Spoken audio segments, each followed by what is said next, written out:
l'histoire de mon début de carrière, c'est que j'étais directeur commercial chez Neo Télécom. Donc on vendait des offres de cloud, de télécom, vraiment de l'infrastructure, mais je n'avais pas cette vision de l'usage qui était fait de nos propres infrastructures. Donc c'était une première frustration qui m'a poussé à concevoir une société qui elle, permettrait justement d'aller au devant de l'utilisateur, d'innover et de créer de nouvelles choses, justement en fait, avec cette volonté d'améliorer l'usage. J'ai créé la société il y a 3 ans et demi aujourd'hui. On est une vingtaine de salariés, 23 pour être exact. D'abord à Toulouse. Aujourd'hui, on est présent à Paris et au Royaume-Uni. Je l'ai d'abord créé avec Bastien Rassat, qui est mon associé. Et le premier projet qui nous a donné l'opportunité de nous lancer, c'est l'aéroport de Toulouse, en fait, qui avait lancé une consultation pour créer son application mobile. Ce qu'on s'est plutôt attaché à faire dans cette réponse, c'est d'aller voir l'utilisateur final, donc le voyageur fréquent, donc de passer du temps avec eux à l'aéroport et d'essayer de comprendre ce qu'on appelle leur customer journey. Le résultat a été qu'on a complètement challengé le cahier des charges initial. On a pris un parti qui a été de se dire qu'on va travailler sur la facilitation de tout le parcours de l'utilisateur et on va proposer en fait notre vision de l'application. Et on a gagné, oui, on a gagné. Donc on a gagné ce marché et ce premier projet en fait nous a permis vraiment de concevoir, construire et constituer l'ADN de la société aujourd'hui.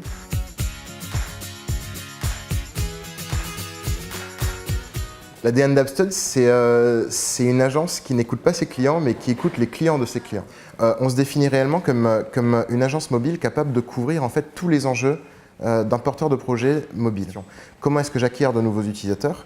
Comment est-ce que je fais pour que ces utilisateurs soient retenus dans mon application et aient envie de revenir? Et comment est-ce que je fais pour que mon client arrive à monétiser son application? Répondre à ces 3 questions implique d'avoir des profils très différents, mais qui savent travailler ensemble. D'une, mais c'est aussi la méthodologie qu'on va appliquer pour répondre à ces trois questions. C'est que autant, par exemple, pour retenir un utilisateur, ça implique de concevoir le produit avec cet utilisateur, mais de la même manière, en fait, pour acquérir des utilisateurs, ça implique pouvoir itérer sur des cycles très courts pour tester en fait les meilleurs canaux d'acquisition. Donc ça implique donner une culture marketing aux développeurs, mais surtout en fait une culture de développeurs à des marketeurs.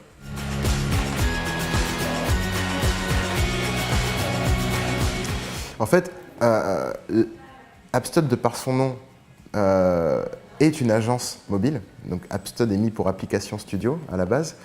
On envisage le mobile pas comme un support. C'est-à-dire que ce n'est pas le smartphone qui conditionne le mobile. Pour nous, le mobile et l'individu est mobile.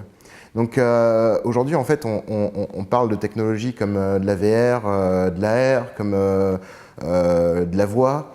L'interface tactile en elle-même, elle va tendre de notre point de vue à être augmentée.